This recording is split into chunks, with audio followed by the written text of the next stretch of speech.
millennium, they are as dire as all the other prophets before him. Edgar Cayce made some extraordinary and spectacular Earth change predictions. Probably the biggest one was that the rotational axis of the Earth would change. And that's something that would be catastrophic, probably even beyond what we could imagine if that took place literally. If the tilt axis of the Earth shifted slightly, the entire mass of the Earth would have to reconfigure itself. It would shift ocean basins, it would shift where valleys are, where mountains are. Some of Cayce's visions of that future were truly terrifying. He speaks of Japan going into the ocean, inundations for southeastern United States, perhaps in a very slow way, but a permanent kind of inundation. Cayce also warned the East Coast would not be spared. Portions of the now east coast of New York, or New York City itself, will in the main disappear. This will be another generation, though. Here, while the southern portions of Carolina, Georgia, these will disappear.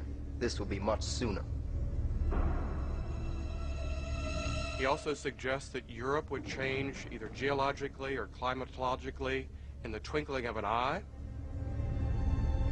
Cayce actually foresaw these as part of the shifting of the poles. He stated that the Great Lakes would flow down through the Mississippi Valley system and from there flow right into the Gulf. Amazingly, Cayce, who knew nothing about plate tectonics, said signs within the Earth would warn us of this coming pole shift. The most dramatic predictions that Edgar Cayce made is that there would be the onset of major Earth changes that would escalate in activity from 1958 on through 1998. From that period on, these trends, they would escalate again. Then we would know that the pole shift was coming. There will be the upheavals in the Arctic and in the Antarctic that will make for the eruption of volcanoes in the torrid areas. And this will begin in those periods in 58 to 98. Volcanic activity events are increasing. The torrid zone activity has increased along with general world increase by something like 500% in the last 50 years.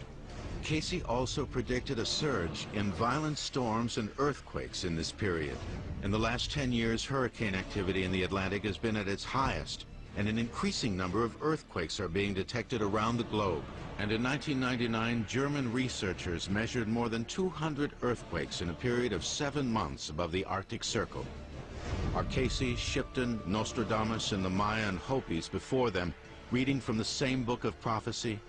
People from different cultures seem to have been able to tune into a kind of universal mind, at same level that Nostradamus and Edgar Cayce seem to have been able to tune into also. Is the world as we know it about to end?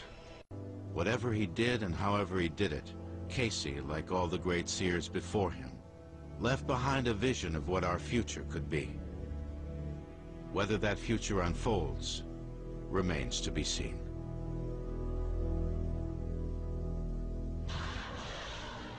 One of the great paradoxes of mankind is that the most violent conflicts have always stemmed from opposing beliefs about God.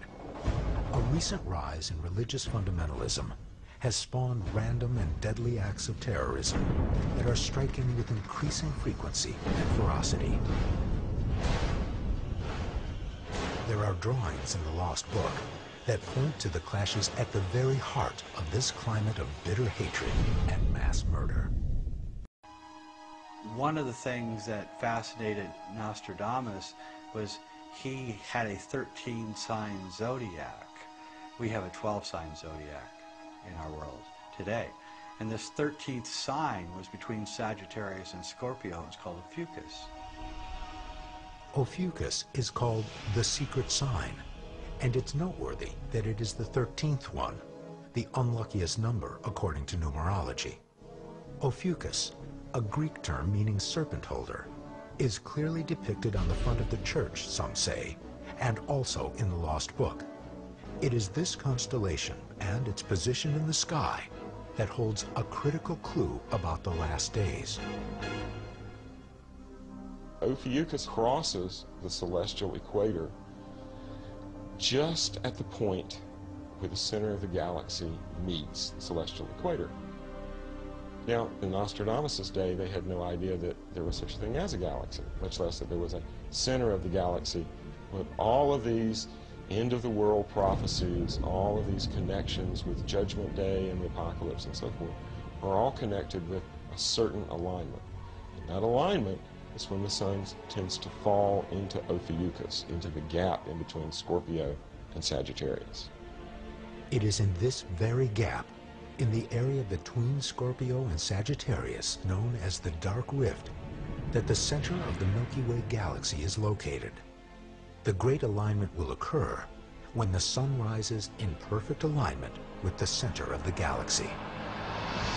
We know that Nostradamus knew that the occult symbol, the secret sign, was the center of the galaxy in the night sky. So he used that as his marker. It's like the hours on the clock. They're just telling you what time it is.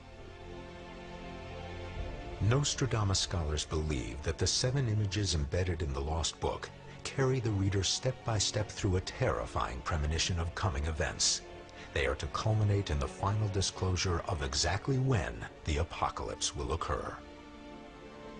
We know that Sagittarius is pointing his arrow right at the center of the galaxy, which is Ophiuchus, which is probably represented by the scroll that runs up the side. And what it's saying is that at the moment of the alignment of this great moment, the knowledge of the trees in the Garden of Eden. Nostradamus researchers point to image 66, the first of the sequence.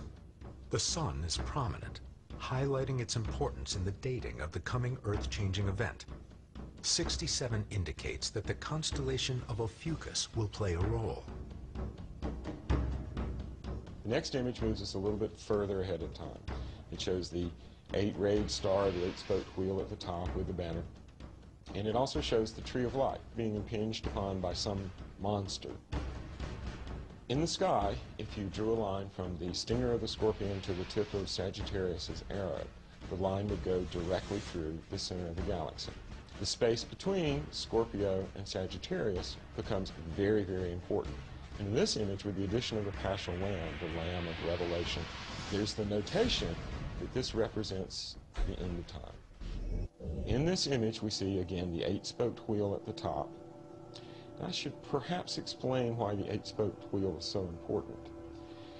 In the sky, there's a great cross that does not move, and it's formed by, from the center of the galaxy to the edge of the galaxy, and from the center point of our celestial equator to the southern point of the celestial equator.